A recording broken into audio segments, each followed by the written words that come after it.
Upcoming ప్రోమోలో సిద్ధు తన రూమ్లో బెడ్ మీద కూర్చొని చాలా బాధగా తులసి అందరి ముందు విడాకులు ఇచ్చేయమని అడిగిన మాటని గుర్తు చేసుకుంటూ సిద్ధు చాలా బాధపడుతూ ఉంటాడు.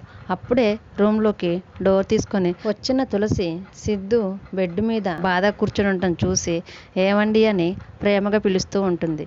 అయినా కానీ సిద్ధు కోపంతో తులసి ప్రేమగా పిలిచినా కానీ పట్టించుకోకుండా పోతుంటే తులసి ఆగండి, ఎక్కడికి వెళ్తున్నారు అని అడుగుతూ ఉంటుంది. అప్పుడు సిద్ధు ఎందుకు ఆగాలి, నువ్వే కదా నాకు విడాకులు ఇచ్చామని ఇందాక అందరి ముందు చెప్పావని సిద్ధు తులసితో అంటూ ఉంటాడు.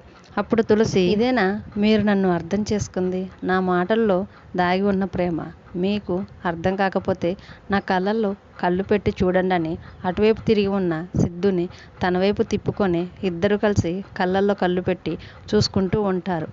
అప్పుడు తులసి సిద్ధితో ఇప్పటికైనా నా కళ్ళల్లో ఏం కనిపిస్తుందో మీకు అర్థమవుతుందా అని తులసి సిద్ధుని అడుగుతుంది. దానికి సిద్ధు ఏం కనిపిస్తుంది, నువ్వు గెలిచామన్న గర్వం తప్ప నాకు ఇంకేమీ నీ కళ్ళల్లో కనిపించడం లేదు అని సిద్ధు తులసితో అని అక్కడి నుంచి వెళ్ళిపోతాడు. అప్పుడు తులసి ఏంటి ఈ మనిషికి నా ప్రేమే అర్థం కావట్లేదని అనుకుంటూ ఉంటుంది. చూద్దాం మరి అప్కమింగ్ ఎపిసోడ్స్లో తులసి సిద్ధుపై తనకున్న కోపాన్ని పోగొట్టడానికి ఏమేం ప్రయత్నాలు చేస్తుందో. ఈ వీడియో కనుక మీకు నచ్చితే ప్లీజ్ లైక్ చేసి మన ఛానల్ని సబ్స్క్రైబ్ చేసుకోండి. Thanks for watching.